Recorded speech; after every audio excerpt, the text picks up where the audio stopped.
afternoon, all. I'm going to call the regular meeting of the Parks and Recreation Commission to order for Wednesday, December 17th, 2014, our last meeting of the year. If you'd all rise for the pledge, please. I pledge allegiance to the flag of the United States of America and to the republic for which it stands, one nation, under God, indivisible, with liberty and justice for all. Thank you all. Ms. McGill, if you'd call roll, please. Chair Wiscombe. Here. Clark. Here. Heaton. Here. Longstreet. Here. Intern Rodriguez. Here. And Case Spear is not present. Thank you very much, Ms. McGill. Ms. Rapp, are there any changes to the agenda? Not at this time. Okay, and I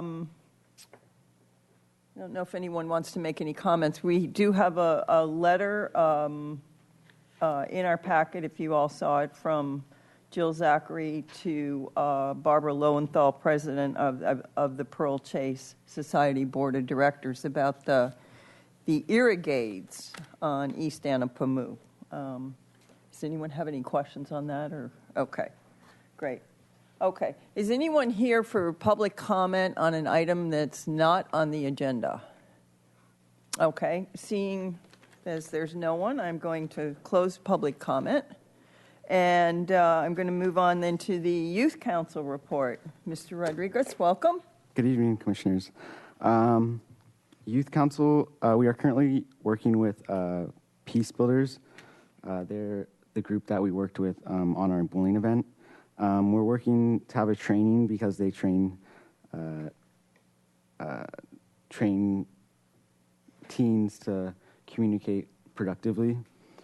So we're working on some type of event with them. And then, this past Saturday, Youth Council was involved with the Milpas Parade. So we wanted to thank Commissioner Case Spear and Councilwoman Murillo for arranging, because we were able to be on a fire truck, vintage fire truck, for the parade. And lastly, our publicity and marketing subcommittee is going to be meeting with Parks and Rec marketing coordinator and working on a new brochure for our Facebook page and ways to encourage more applicants to apply. We are especially interested in getting students from all alternative schools. Yeah, that's it. Great. Thank you very much for that. Did you have a good time at the parade? Yeah, it was a little cold, but the fire truck was real nice. It was nice and comfy. Good. That's great. Good for you.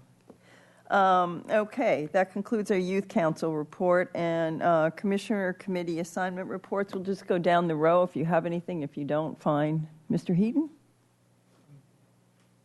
Don't have anything from committee. I did have a chance to check out Kids World. We put that to the test with my 4-year-old. Tested out. It held up. It looked good. It looked clean. So that was cool. Ms. Longstreet. I attended the NAC meeting this month, and they are looking at having a public hearing next month, possibly on the Milpas business plan. Also, today we attended the Park Foundation meeting, and everyone should mark their calendars. Magic on the Urban Wine Trail will be April 19th this year, so we are getting an early start thanks to Chair Wiscombe. Thank you very much. Ms. Clark? At the end of November, I attended the local coastal program meeting along with Leslie, and we started looking at the land use plan for that. Another meeting will be coming up in January. And I also went to the park board meeting today, and we are getting ready for that Urban Wine Trail event. That's it. And I'm happy to announce that since you guys both took care of what I did this month, but I'm very happy to announce that the Board of Directors of the Park Foundation elected Nicole Clark to the board today. So she's the newest member, and she's been very active in Park Foundation without being a board member, and we're very happy to have her on board. So thank you. Okay, that concludes Commissioner Committee assignment reports. Any commission and staff communications, Ms. Rapp? Madam Chair and Commissioners, just a couple of things. I'm very pleased to tell you for the first time in a long time, come January 1st, we will have a full commission. The City Council reappointed Commissioner Longstreet to the Parks and Recreation Commission, and at the same time also appointed her to serve as an official member of the Neighborhood Advisory Committee, so she will have a dual role. And then also appointed Leanne French, who has been a member of the Creeks Advisory Committee for the last few years and very much looking forward to being a member of the Parks and Recreation Commission. And Mr. Mark Rincon Ibarra, who is here with us this evening. And Mr. Ibarra has been a very familiar face at many of our recent meetings over the last month. So we're very pleased to have him join the commission as well. So your meeting in January, you will have a full complement of 7 commissioners. So wonderful news. And also I did want to let you know, because we gave you a report on the status of the golf course at your November meeting, and we did make a presentation to City Council on December 9th. And the outcome of that was that the Council directed staff to go back to the Finance Committee, which we will do on January 27th, with information and options related to refinancing the golf course debt using general fund monies to look and see how that might help the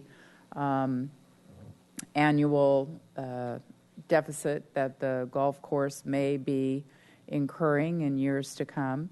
Also looking at ways to improve marketing, which would result in increased rounds, and also look at any additional options to further reduce expenses at the golf course. The last 2 items are fairly limited. Staff feels that we've been actually making quite a lot of efforts in that regard, but we are going back with additional information. So we will do that at the end of January. It's our assumption that from that, the Finance Committee will make a recommendation back to City Council. And we're expecting, actually, this will be a discussion that takes place as budget development for the next 2-year budget moves forward. And so the Commission will likely be having a bite of the apple as we head into budget development, budget review, and recommendations to City Council. Great. Thank you very much for that. Okay. And Madam Chair, if I might go back to the agenda and make the suggestion, we do have one applicant. We were expecting only one applicant to be here this evening for item number 9. Right. Mari Treman is here. Treman is here for the Street Tree Advisory Committee. And if you would like to take that item and conduct that interview and then make the appointments as a courtesy, it would be nice. I noticed Maury sitting there, so I think we should probably do that. If you want to come up, Ms. Treman, welcome.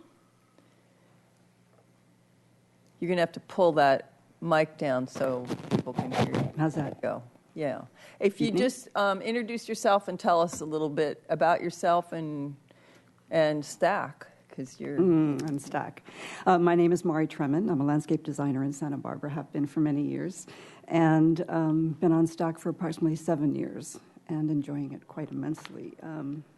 Satisfying working with such experienced arborists and professionals on the committee. I learn a lot each time we go out, and I think time on the committee, the continuity that it brings to the decisions that need to be made is very important. So I'm looking forward to the possibility that you may appoint me once again. Great. Thank you. Does anyone have any questions? Thank you very much for your service on the committee. You've been a real asset and a real hard worker, which is great. Being the liaison, I know that. So, okay. So we heard from Mr. Cunningham and we heard from Ms. Trayman here. So does anyone have a motion to? We can pick 2 people for Street Tree Advisory Committee. We just have 2 applicants. Yeah, 2 applicants. Yes. I move we appoint the applicants to the Street Tree Advisory Committee as interviewed. Okay. I'll second. Okay, so we have a motion and a second. Any discussion? Okay, all in favor say aye. Aye. Okay, that carries unanimously. Great. We'll see you at STAC meetings. Thank you very much for coming. Great. Okay. Madam Chair? Yes. If you would also please address the Golf Advisory Committee. All of those candidates were interviewed at We already voted on it last. Did you do that? Yes. Okay, I'm Yeah. sorry. Yep. Mine still had. Yeah, they were all appointed at the last meeting. Yeah. They still were in there. Got it. Thank Okay. you. Okay, so now we're going on to agenda item number 1, which is recognition of police officer Ken Wojciechowski. No, Mr. Hanna. Chair Wiscombe and Commissioners, I'm excited to be here tonight. The first of the 2 recognition items is for Officer Kent Wojciechowski, who's probably more affectionately known as Wojo here in the community and within our department. And it's truly an honor to recognize him tonight in somewhat of a sad moment as he recently retired and will no longer be our liaison with the Santa Barbara Police Activities League and the police department. But during his 23 years as a police officer serving this community, 15 of those, he was pretty much directly involved with the Santa Barbara Pell program. Tonight, we're going to recognize him for providing recreation programming for youth in this community and making many partnerships with the Parks and Recreation Department to provide high-quality programs that are affordable and accessible for programs for youth in this community. Under his leadership, the Santa Barbara Pell program has grown from 50 participants to last year serving over 1,500 participants. Some of the key initiatives that Officer Wojo has been associated with and under his direction is a low-cost or free junior high after-school sports program, the Campership Alliance program, a youth leadership council, and numerous teen activities, excursions, and cultural events. I think what was most noticeable is during the financial recession when the department was faced with numerous budget cuts and shortfalls.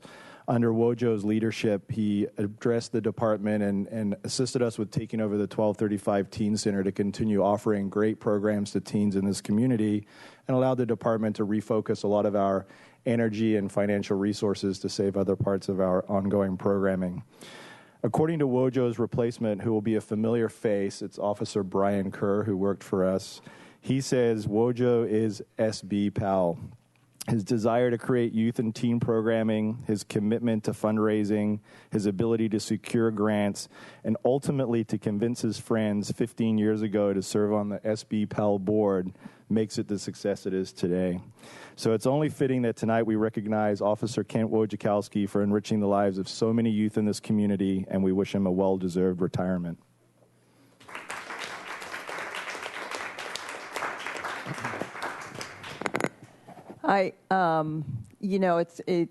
When you read the report, PAL went from 50 people to 1,500 kids.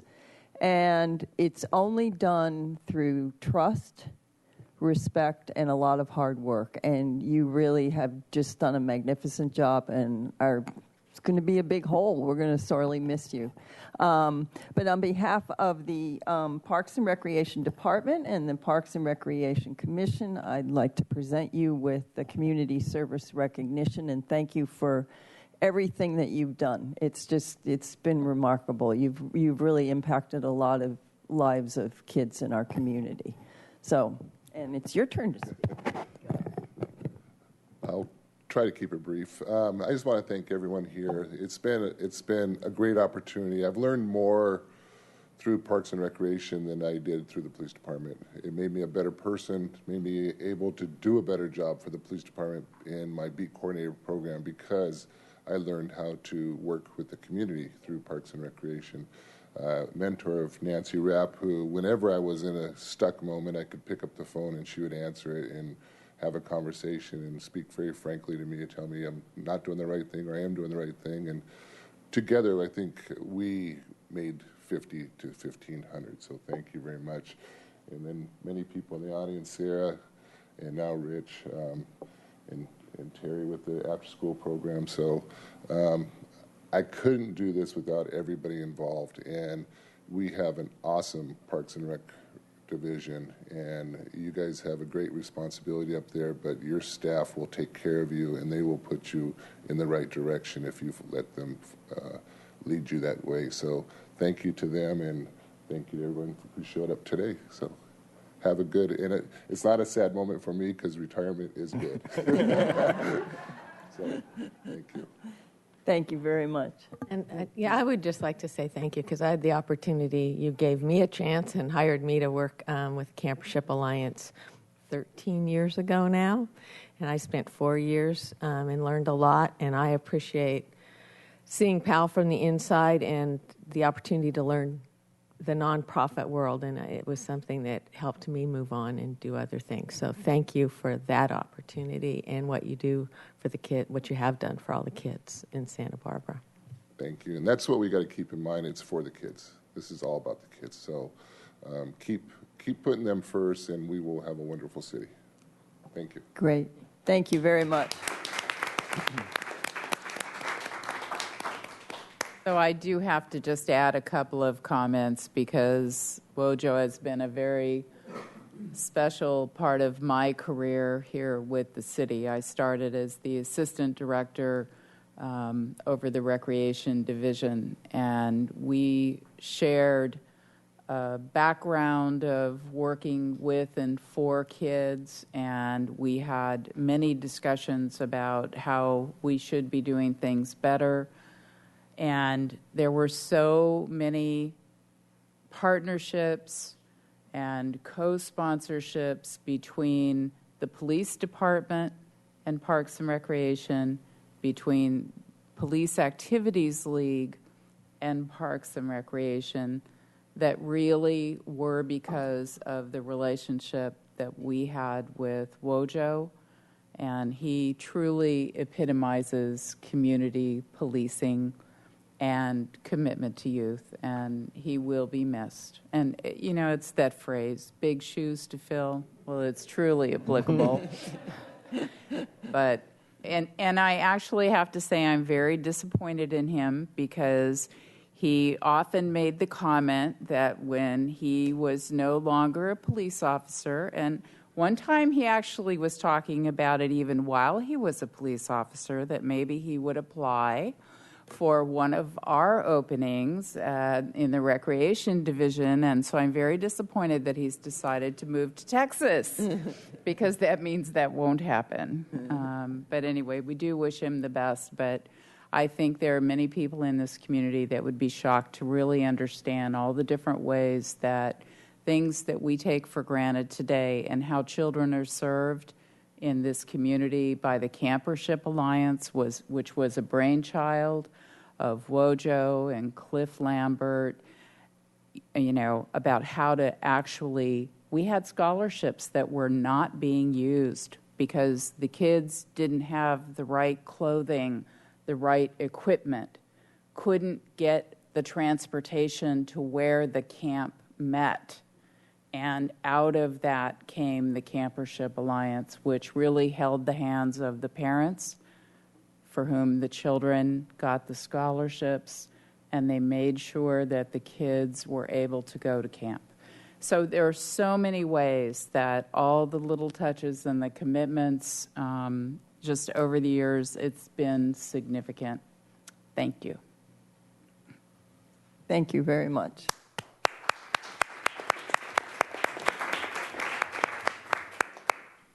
Madam Chair and Commissioners, as I said, I had two recognitions. Our next recognition is for Santa Barbara junior lifeguard Ben Brewer and his selection to the 2014 USA Youth National Team. During my 12 years as the aquatic supervisor, I've been before this commission and done numerous reports on the junior lifeguard program. It's truly a highlight in many of the programs we offer in this community, and we're recognized both on a national and on a state level as well. And I often refer to the success of the program as a whole.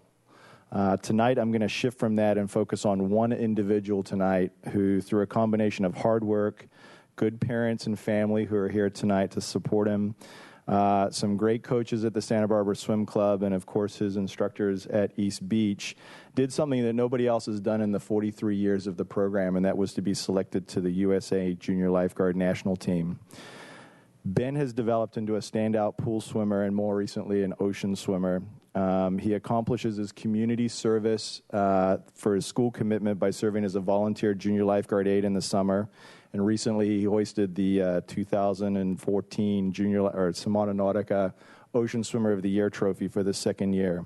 The only thing he didn't do this year was select me to be on his Battle of the Beach team after winning the requalification swim. So I'm sure he's got another opportunity to do that this year. Ben was selected to the USA national team after an exhaustive nationwide search. He was one of 12 athletes selected across the country, and ages ranging from 15 to 18 years of age. There were 6 male and 6 female athletes who competed in France in multiple events, pool, beach, and surf events. And Ben competed in a total of 10 lifeguards events, competing for the United States while representing Team USA over 26 other countries that were present. Ben has already been selected to the 2016 World Championship team, which will take place in the Netherlands, which we are just excited about.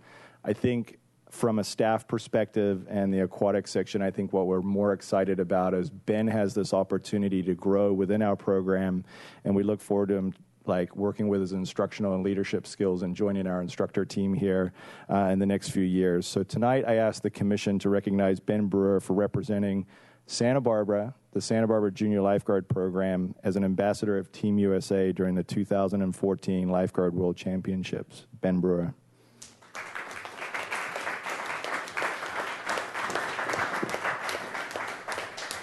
You look nervous. You're not nervous, are you? It's just remarkable. It's such a great program, and we'd like to hear a little bit about your experience when you competed, and want to congratulate you on already being chosen for 2016. You get to go back and do it all over again. That's really exciting, and I'm sure that you are a real inspiration to the program, the Junior Lifeguard Program, and all your fellow lifeguards in the program. So on behalf of the City of Santa Barbara Parks and Recreation Department and the Parks and Recreation Commission, we'd like to present you with the Community Service Recognition. And congratulations for being the first one in 43 years? Yeah, 43 years to achieve this goal.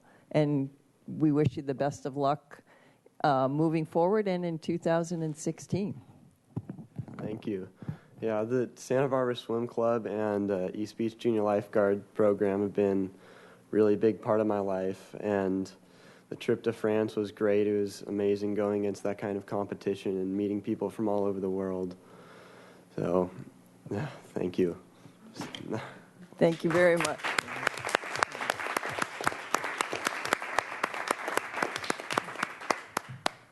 Sure.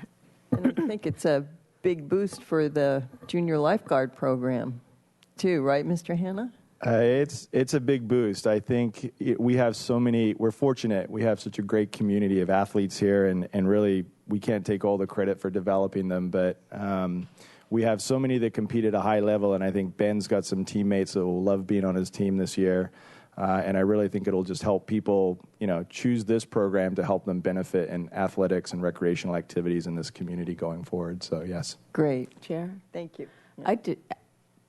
Your accomplishments are outstanding, but I really appreciate every day the lifeguards. Just the work they do is important, and thank you for that also, as well as all your wonderful accomplishments.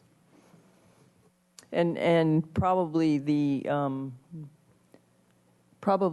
nicest and friendliest lifeguards, always with a smile and just really competent. So, and you have our backs in triathlons, which is always really good. Okay. I was just going to add, and the chair of our commission is an avid ocean swimmer, so she knows whereof she speaks. Okay. Okay, thank you very much, and we're going to move on to, we have consent calendar. Summary of council actions are in your packet for information. I don't think we need to discuss any of those. Yeah. So we'll move on to agenda item number 4, which is approval of the minutes from our regular meeting on Wednesday, November 19th, 2014. I move approval of the minutes. I'll second that. Okay, we have a motion and a second. Any discussion? All in favor? Aye. Okay, that carries unanimously. Thank you very much. Okay, we're moving on to the Street Tree Advisory Committee items. This is item number 5A1, which is 2405 State Street. Mr. Downey, welcome. Chair Wiscombe and Commissioners, 2405 State Street was once the garden of an estate on the adjacent property. In the recent past, they did a lot split, and the lot has been sold. The current owner wishes to develop a home on that property. In order to do that, he needs to install a driveway entrance, and there is none at this point. The plans that he's moving forward with the Single Family Design Board include a driveway entrance on one side of the tree that you see in this in the foreground of this picture, and a turnaround area so that he doesn't have to back onto State Street. The construction of those items preclude the safety of the two monkey puzzle trees right behind the street tree there. So in an effort to be able to build on his lot a reasonable home, it necessitates the removal of those trees. The committee reviewed the application materials and went out to the site and determined that the removal was appropriate on the condition that they provide a replacement tree in the area of the tree on the right in this photograph, but farthest to the west. The remaining space after construction will be about 8 to 12 feet, so it'll be an ample size for a fairly large tree. The committee would recommend that the commission approve these two removals on the condition the applicant replace one of the trees in the area of the tree to the west with a tree that can achieve the height of the existing oak trees on the site. The owner or the applicant contacted me today, and unfortunately he has a meeting till 5:30, but he wanted to express his consent. He approves of the recommendation, so he'd be happy for that to move forward.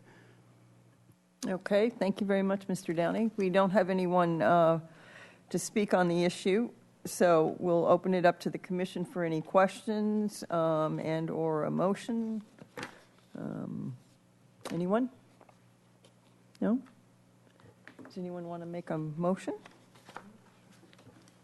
I'll move that the commission approve the removal of both trees on the condition the applicant plant a tree that can achieve the height of the existing oak trees in the location. Okay. Second. Okay, so we have a motion and a second. Any other discussion? All in favor? Aye. Okay, that carries unanimously. Great. Okay, we're moving on to item 5B1, which is all of Cottage Grove Avenue for a tree designation. Mr. Downey. Chair Wiscombe and Commissioners, Cottage Grove Avenue is a one-block street that runs between De La Vina and Bath Street, very near the freeway. A while back, we received complaints about the existing designated tree, which is Pittosporum rhombifolium. That tree gets an insect on it that produces a sticky mess underneath the tree. At the time that tree was designated in 1977, we had a lot of more means to deal with the insect pests than we do nowadays. The treatment options with our integrated pest management program and reduced use of chemicals has limited our ability to deal with that insect. So the mess, it gets quite extreme. There are no requests to remove any trees out on this site at this time, but because of that mess, it makes sense to designate something that would be more suitable for the site. So moving that forward, the committee visited the site. There are 2 existing Magnolia Little Gems on site that are performing very well, and the committee felt that they were a good match for that site. And in addition to that, they determined that the Michelia doltsopa in the right in this photograph looks very similar to that tree, and it's also only represented by only 3 trees in our inventory. So they thought that this would be a good opportunity to increase the diversity for that tree while maintaining the look of the magnolia as well. So the committee recommends the designation be changed to Magnolia Little Gem and Michelia doltsopa. Okay, thank you. I'll open it up to the commission for any questions or discussion. I just want to say briefly that I appreciate the Street Tree Advisory Committee and Mr. Downey looking at diversity. Mr. Downey has prepared a whole list of how many trees we have of each species, and it's nice to see incorporation of some of those that are pretty rare in our city. So I think that's good. Well, I would move that we accept the recommendation of the Street Tree Advisory Committee to change the designation on Cottage Grove Avenue to Little Gem and Michelia, yeah. There you go. Okay, we have a motion and a second by Ms. Clark. Any other discussion? All in favor? Aye. Okay, that carries unanimously. Great, and we'll move on to item 5B2, which is White Rose Lane. Mr. Downey. Chair Wiscombe and Commissioners, in 2013, I believe it was, this street was a new street being proposed off of North Hope. And at that time, they came in and requested a designation for the new street. The Street Advisory Committee recommended designating white jacaranda, partially because Hope Avenue has jacarandas, and the name White Rose Lane worked with the white jacaranda. Since that time, the property's been developed and is nearing occupancy. The white jacaranda has not been commercially available. So the developers have asked to change the designation for this street so that they can get some trees in there for these new homes when people occupy the homes.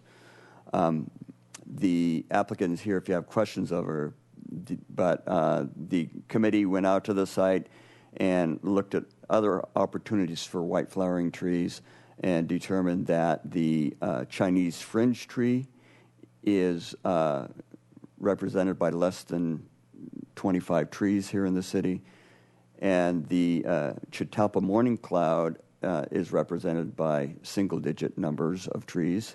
They both have white flowers. The Chinese fringe tree is the photograph of the tree on the left. The morning cloud Catalpa is the tree on the top on the right. Additionally, those would be suited for the small parkways. At the end of the cul-de-sac, there's a turnabout at the end that is about 12 feet of planting space. The committee viewed that as an opportunity to plant a larger tree in that space. The would also be an opportunity for a focal point at the end of the drive. So the committee determined that the blue flowering jacaranda would match Hope Avenue and provide that point of interest at the end of the block. So the committee recommends that Chinese fringe tree, Catalpa morning cloud, and Jacaranda mimosifolia be designated for White Rose Lane. Okay, thank you very much. I'll open it up to the commission for any discussion. I had a question. Are they required, Mr. Downey, to put? I'm trying to recall. I think 2013 is right for when we went out there. But are they required to actually put in street trees as part of that development? Chairman Commissioner, with any new development, municipal code requires for them to look for opportunities to plant street trees. When this proposal came through, they were already proposing to plant street trees. So they are planning to plant trees in front of each home and in that roundabout. So this is just an opportunity to facilitate doing that now, as opposed to waiting for contract growing of the white jacaranda. Right. Okay. Thank you. Any questions or discussion? I have one question. I'm sorry, I should have asked you first, Mr. Heaton. I didn't realize that. Just clarifying, are we replacing or adding to the street tree designation? If it should become available in the future, would the white jacaranda also be an option? Chairman Commissioner Heaton, this is a rather short street, and less than a dozen homes for opportunities to plant trees. With 3 designations, there really wouldn't be opportunity for the white jacaranda any longer. So this would be a new designation to replace the white jacaranda. Anyone else? Okay. Does anyone want to make a motion? Sure. I move we concur with the street tree recommendation for White Rose Lane to change the designation to the Chinese fringe tree, the Catalpa morning cloud, and the Jacaranda mimosifolia. You're getting pretty good at those. All right. I can sound out words. I'll second that. Okay, we have a motion and a second. Any further discussion? All in favor? Aye. Okay, that carries unanimously. Thank you, Mr. Downey, for that. Okay, agenda item number 6 is Franceschi and Schofield Park resident caretakers for information. Are we having a report on that, or that's just... Oh, we are. Mr. Escobar, welcome. Welcome. Thank you so much, Chair Wiscombe and Commissioners. Just a brief overview regarding Franceschi and Schofield Park. Historically, we've had administered 2 resident caretaker agreements at the park, and the caretakers enter into a 1-year lease agreement subject to City Council approval. And we just recently did the approval, and with the lease agreements, it's renewable annually up to a total of 3 years. Caretakers are permanent city employees working for the Parks and Recreation Department. Caretakers are required to do the following duties: opening and closing the parking lot gate entrances Monday through Friday, conducting a site walk prior to the park closure, maintaining a log of all time spent providing caretaker services, and then also submitting a monthly log to myself for review and approval.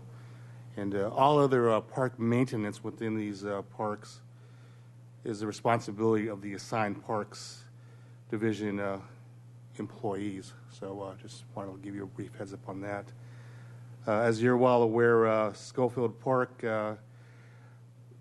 in 2012, our resident caretaker retired, and we went through a major renovation of that home there. And then in 2013, we did go ahead and at that time we have proposed to go through and lease the particular home there and lease it to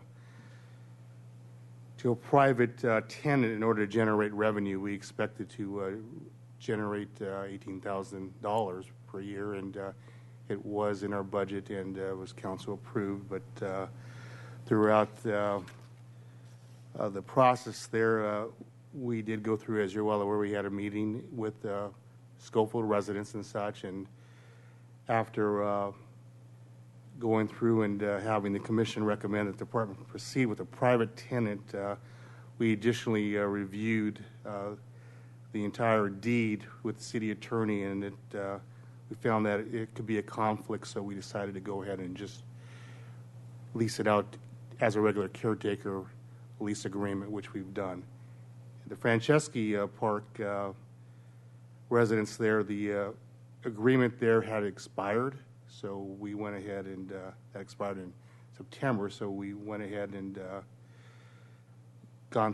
went through a selection process with our Parks and Recreation staff, and we went through and did that in October and did a recruitment to fill the 2 caretaker homes at Franceschi and Schofield, and it was open to all Parks and Recreation Department permanent staff. And on December 9th, City Council approved the agreement from January 1, 2015 through December 31st of 2015. And the applicants that are going to live in the home are Charles Chrisman, who is a senior tree trimmer in the forestry section, and James Rumbly, who is our Creeks Water Resources Specialist, and they'll be living in our 2 homes, and we're real excited to get these filled so we can move forward with these 2 homes. And we are very confident that these 2 gentlemen will do a very excellent job of taking care of the issues at hand. So if you have any questions, feel free to. Chair Wiscombe and commissioners, for those commissioners that were present when we had this issue come up, and there were a lot of concerns raised by the Schofield Park neighbors related to who was going to live in the residence and what that person did, et cetera. So we actually did notify them that effective January 1st, we will have a Parks and Recreation employee living in the residence. So we have heard from several of them with appreciation, and in fact, when the contracts went to council, we also had people show up and express that appreciation. So we're pleased to be moving on, and we wanted to come and share this information just to close the loop. It's been something we've been working on since that time. So that's the story. Great. Well, it's nice to, I mean, some of us were on the commission at that point, and it seems like a win-win situation to me. I think it's great. So does anyone have any questions or comments, or no? Okay. Thank you very much, Mr. Escobar. Thank you. Appreciate it. Okay. Agenda item number 7 is the annual contributions report for fiscal 2014. And we were planning just to answer any questions that you might have. It was just an annual report that we give you, just showing all of the different donations, in-kind, and grants that the department has secured, as well as volunteer hours that people in the community spend supporting the work of the department. Does anyone have any questions or comments on the report? It's nice to see cash donations go up and non-cash donations go up. And, grants are grants. Some years are good and some years, it's slimmer pickings. So, and I was pleased to see the volunteer value's been pretty steady, which is really good. And, obviously, probably what you're capable of doing with staff at this point in time, too, because take staff to have volunteers out there working. So, anyone else? Okay, thank you. Okay, we are moving on to agenda item number 8, which is adult fitness and stretch area at the Andre Clark Bird Refuge. Ms. Zachary? Chair Wiscombe, members of the Commission, with today's presentation, we'd like to review with you a proposed design to install a stretch area at the Andre Clark Bird Refuge. You got a sneak peek at your site visit earlier today, so I'll go through some of information, but I'd like to start first with some background. Commissioners know that we've been looking at the feasibility of incorporating adult fitness equipment in our park system for a number of years. It started with a project with the Trust for Public Land in County of Santa Barbara in 2009, where the goal was to have one fitness area per district. We actually at the time identified 2 park locations, Eastside Neighborhood Park and Bonet Park, as potential areas.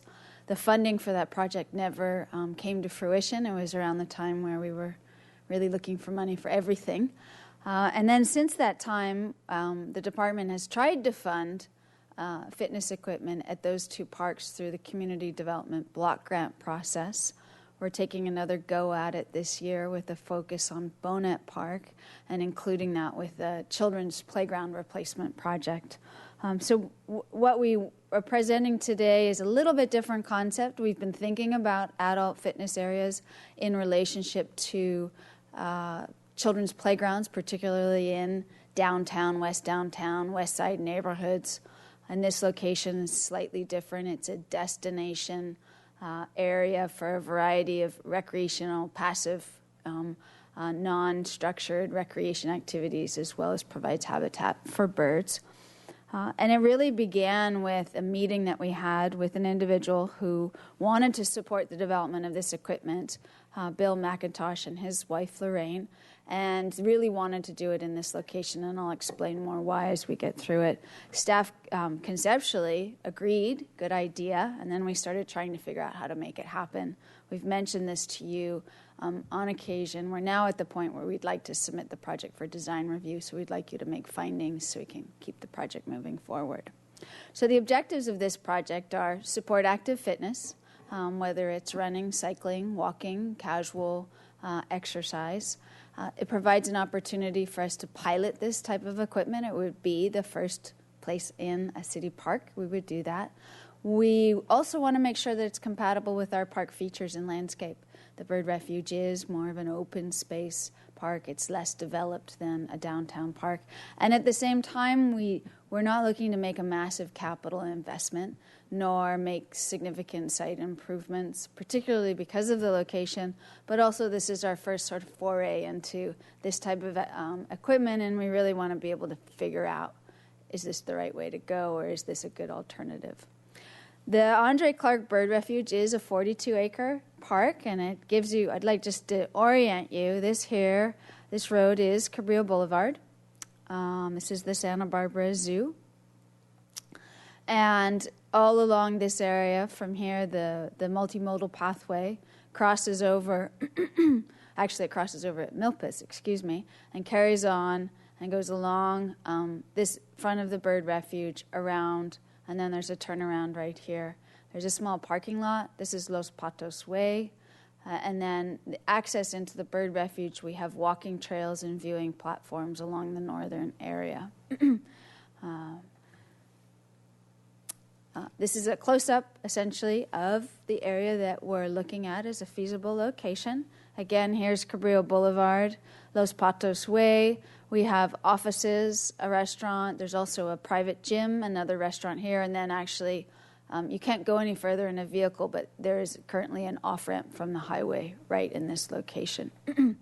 So the multimodal pathway is this asphalt pathway here, and this is essentially a very popular turnaround. So we were looking at this being a place where people either begin exercise or in the middle of their exercise or end their exercise. So it would be a good location for some type of equipment.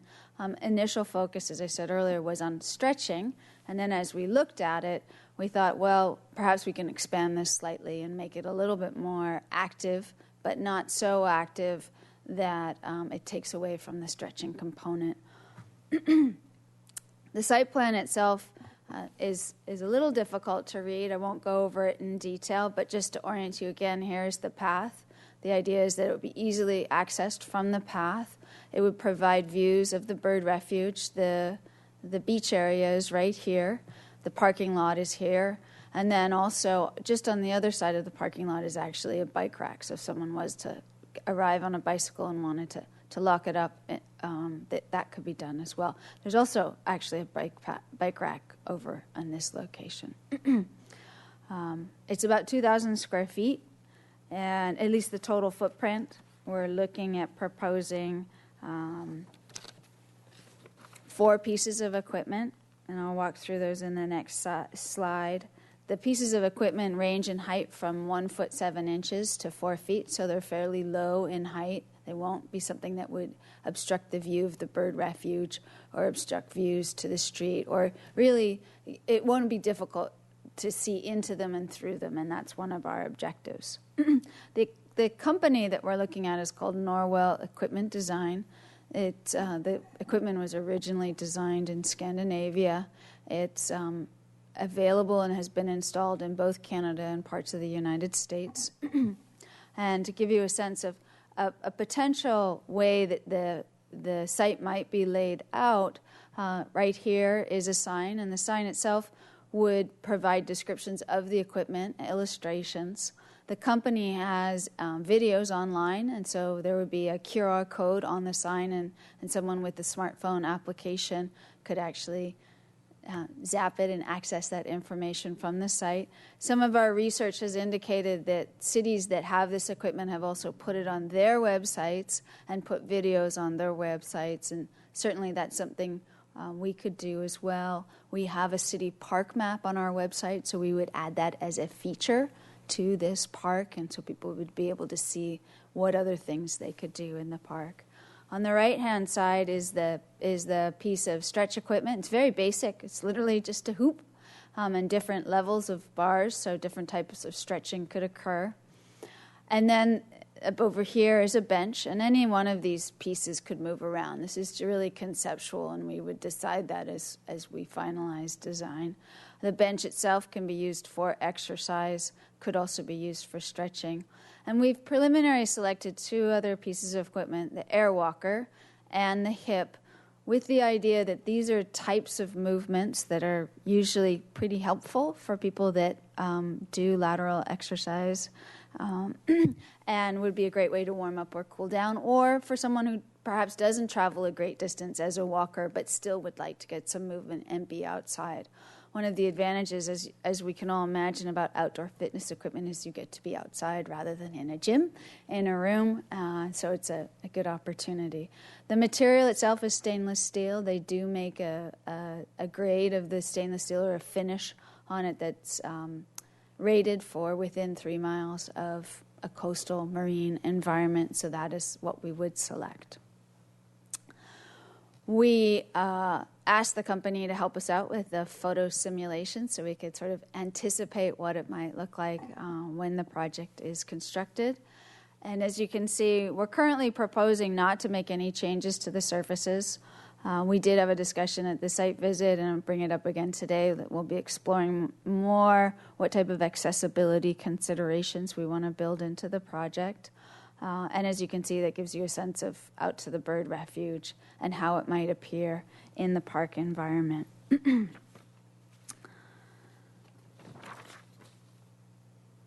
So under the city's zoning ordinance, depending on the type of change to the park, it does call for the Parks and Recreation Commission or the Planning Commission, and in this case it would be your commission, to make certain findings for approval in order to include this type of activity in this park. I'll walk through them because these are the findings we're asking you to make this evening. Is number 1, that the proposed improvements are appropriate or necessary for the benefit of the community and visitors. that the proposed facilities, including, and in this case it's a type of play area, I suppose, but lighting, play areas, associated landscaping will be compatible with the character of the neighborhood. That the total area of the site and the setbacks of all facilities from the property lines and street are sufficient. I didn't mention, but we have located the area outside of what would the 10-foot setback, front setback that would be required, is required of all parks and recreation areas, and then also more than 25 feet from the edge of the water. So we've tried to squirrel it in there in a place that we felt was appropriate. This area, the bird refuge, as you know from the beach, is where we access the water for any type of maintenance or maintenance activities that we might do. This would not impact that at all. We've located outside of that area, so it wouldn't change our ability to manage the site.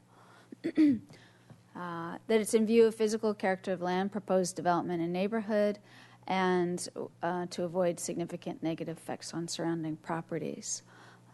Last couple of findings. Intensity of park use is appropriate and compatible with the character of the neighborhood. The park is compatible with the scenic character of the city, and the proposed structures are compatible with the neighborhood in terms of size, bulk, scale, or location. So with that, we would like the Commission to make findings today. We anticipate submitting the project for design review in January 2015. It is in the El Pueblo Viejo Landmark District, so it does go to the Historic Landmarks Commission. And we're working with the Planning Division regarding what other permitting would be required to approve the project. And if all goes well, it would be a very simple bid process, because literally we purchase the equipment and have it delivered to the site, very much like we do a playground. We buy it, it gets delivered in a roll-off bin, the contractor comes in and installs it. The specifications for the equipment is essentially the type of footings that are required in order to support the structures, and then any other minor site improvement work that we would do just to enhance the space. So with that, that concludes my presentation. Happy to take any questions. Thank you very much, Ms. Zachary. Does anyone have any questions? I have a couple. Do you have, Mr. Heaton? Yeah. Thank you. Thanks for the presentation and the site visit. It was helpful to get context. I have a few questions. One, what's the category of this park that we're proposing this? Chair Wiscombe and Commissioner Heaton, it is designated an open space park, which does allow certain activities, and we reviewed that category of use. The bike path itself is within that open space, so it's essentially consistent with that type of activity.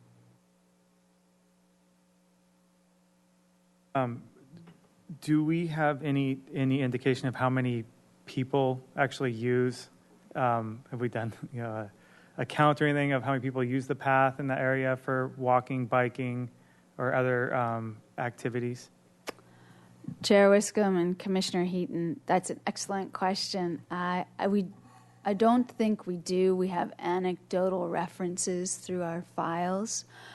Depending on the time of year, people use that area more or less for different reasons. It's very popular, as you can imagine, in the summer months for athletic activities. It's also very popular for birding activities.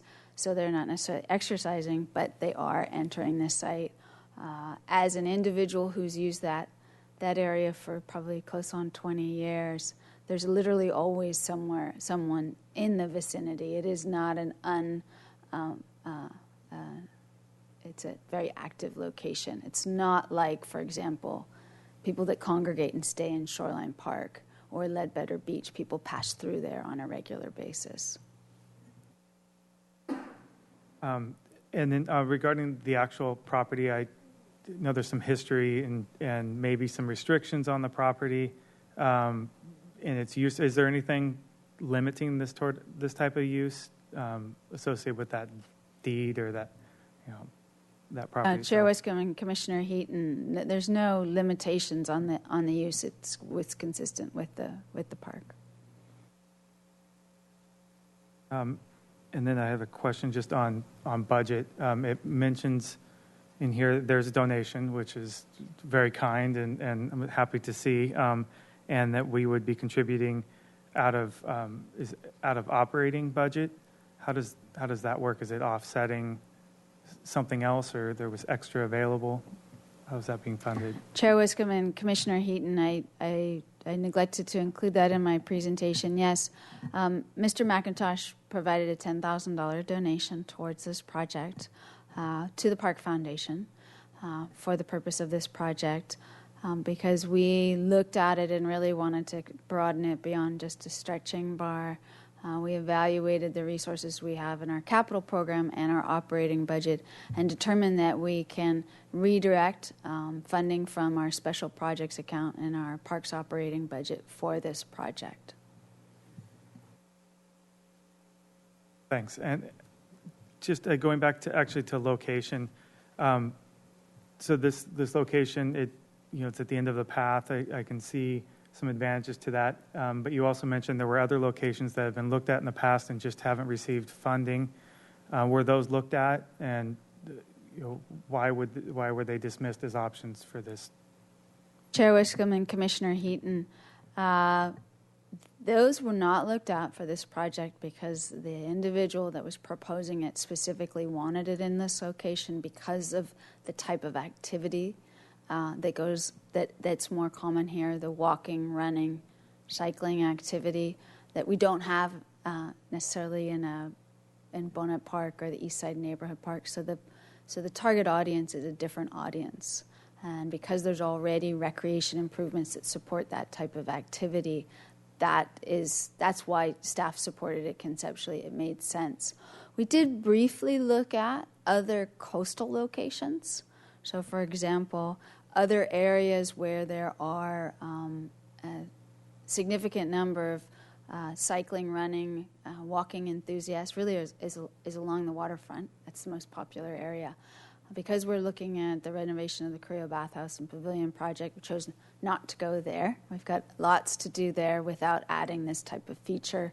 And then as we go down the beachway into Chase Palm Park, those areas mildly challenging because of the trees and the tree removal that would have to occur. The only other open space area that we have, which is the open field right near Laguna Channel, that's already a drop-in use that's very popular. As part of the Cabrillo Ballpark renovation project, one of the recommendations that we received a few years ago is to look at adult fitness equipment. We're still doing that as one of the alternatives, and the Commission will hear more about that next month, but it would be a slightly different application. We've scaled this down significantly. Most of these parks and these applications, there's 20 pieces of equipment or 24 pieces of equipment, and it's really much more of a drop-in active exercise use, which is not the intent of what we're proposing here in terms of the level of activity that we would be developing. And then we are still pursuing adult fitness equipment in the parks that I mentioned. As I mentioned, we submitted a community development block grant application yesterday for that at Bonnet Park, and still would like to actively do that. Different audience, different application, different idea. One of the things that we've discovered in really better understanding this type of equipment is the designs vary based on where they might be located, and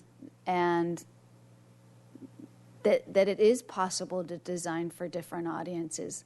Some of the other equipment that would be located adjacent to a playground, you want the parents to actually be able to do something while their children are playing. This location is not like that.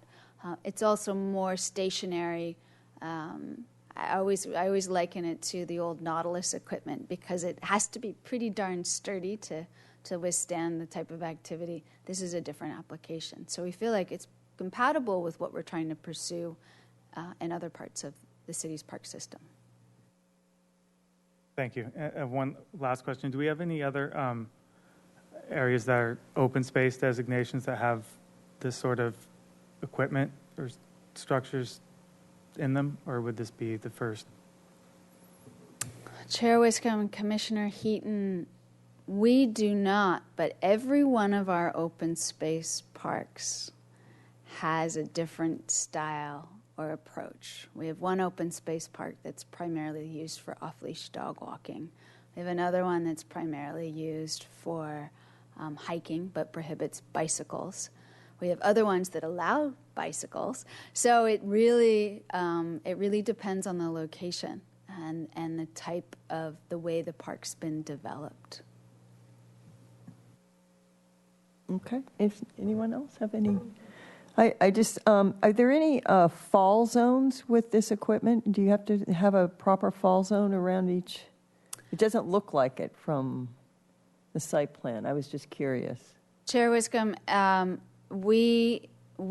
there are zones around each piece of equipment that allows for movement of people, and the concept of falling a little bit different than you would with a children's playground. It's not shown on here, but we have it on our specifications.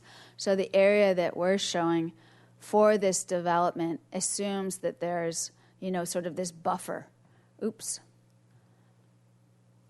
A buffer around each piece of equipment that allows for the use. So each piece could be in use. Okay. And someone could move without there being conflict with the other. Right. But we Okay. do have that information based on the specifications. Okay. And I just a couple comments. I like where you've located the equipment because I think, you're going to get some shade, which is, kind of nice. I mean, I think there'll be some shade from the trees, which is nice during the summer when in the busier months. I was curious, and I hadn't noticed this before, but you had a picture of, I think it was the one that the company helped you with to put together what it would, that's the picture, yeah. It appears to me, this is just a comment on my part, maybe it comes from my landscape architecture background, but it would be really nice to orient the equipment so that you can look out at the bird refuge, but that you don't have your back to the path, I think, so that it's turned so that you could look either way. Because I'm looking at that and I might be a little bit uncomfortable with my back to that path. Not knowing what's going on the pathway and who's coming up, and just having a peripheral view to that pathway, I think is important. That's just a comment. Chair Wiscombe, I think this piece of equipment, and I'd have to double check the specifications, you could be faced either Can you face direction. the other It's way? one of those, the foot holds are the same all the way around, and the assumption with this photo simulation is that someone wanted to look at the water. And then similarly, this is a side one, and this too could be, you could probably orient this, I think in any way, there's probably some spot where you might be slightly back to the bike path. Yeah. But we'll take that into consideration, thinking about how it would be used. Okay. Yeah, it's, I think, pretty exciting, and it's going to be a good test. It's a very well-used area, and when I used to come to Santa Barbara part-time, my husband and I walked there daily. So just a really great area, and I still use it to meet friends and go for a walk, etc. So anyone else have anything? Yeah. It's just nice to see that equipment being so inobtrusive in that location, yet adding something for people to do. We've talked a lot over the years about adult fitness equipment, and sometimes it seems to be a little bulky or kind of like you've put a structure in. And I really appreciate that these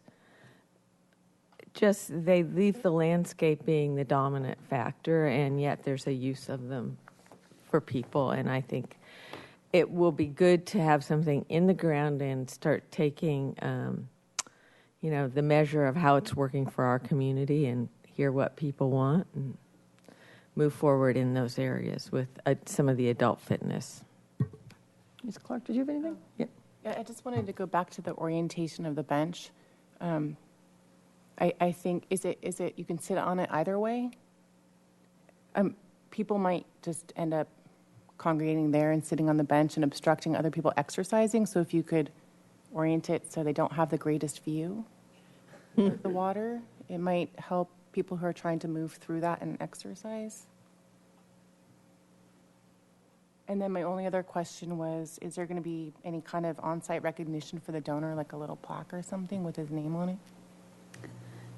Chair Wiscombe and Commissioner Clark, we do, and we actually have a phrase, which I should have brought with me, that Mr. McIntosh would like to make sure we include, and I think it is stop, rest, relax, reflect, or something like that. So he did put in a special request that we accommodate that in some way at the site. Great. Good. Okay. Thank you, Ms. Zachary, for that. This is an action item. So we have in our packet the pursuant to the Santa Barbara Municipal Code, Section 28.37.025, and there are six conditions here that we either approve or deny have been met with this project. So does anyone want to make a motion? I would make a motion that we make the following findings, 1 through 6, as listed in our agenda item. I don't think we need to read them out, do we, at this point? Regarding the adult fitness and stretch area at the Andrea Clark Bird Refuge, and that we recommend that staff finalize the project design and proceed with design review and construction. Great.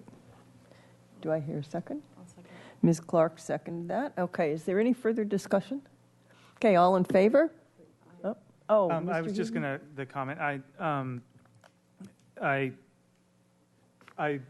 like the rendering here and the way that it's being shown and the openness to it without the hardscape, and it's because of that and the that I'm going to be supporting this, but it does seem to be kind of a creep toward structures and on the cusp of what would be an open space. And I appreciate Ms. Zachary's comment, that every open space is a little bit different, but I just sort of wanted to make mention of that just because the funding became available, it's not for that reason that we're pursuing it, but there's been some consideration to the actual particular space here, and the findings that we're making are can be made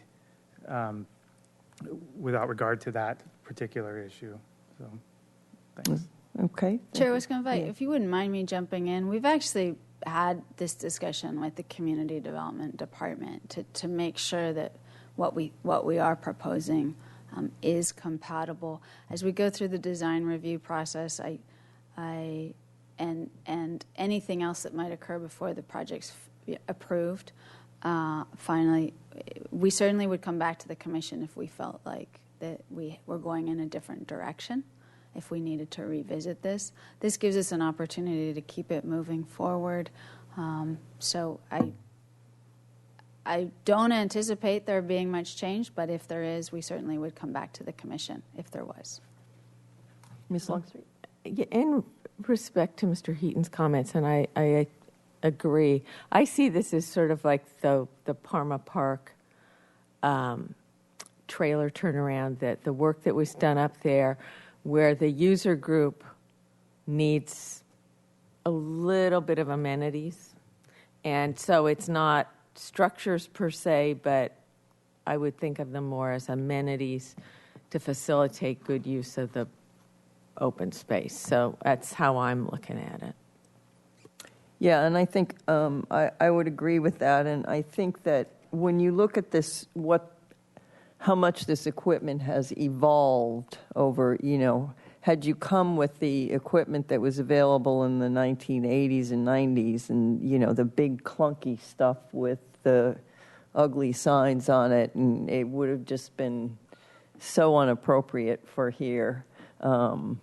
This is just, I think, really inobtrusive, and it fits in well, and I think it could be a real community asset.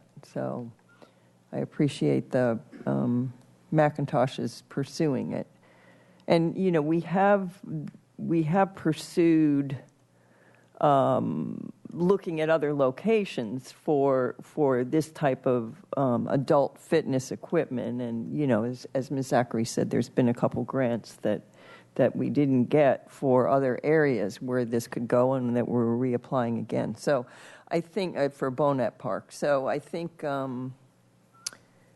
this is going to be a real community asset, and I think people will use it and enjoy it. Anyone else? Okay, we have a motion and a second. All in favor? Aye. Aye. Aye. Any opposed? No. Okay, that carries unanimously. And thank you very much, Ms. Zachary, for the report and the site visit today, and Mr. Escobar for driving. We have completed our agenda, and I know that we all wish the Department of Parks and Recreation happy holidays, and thank you for all the wonderful work that you guys have done in 2014, and we look forward to 2015. But thank you all. And this meeting is adjourned, and Happy New Year, yes.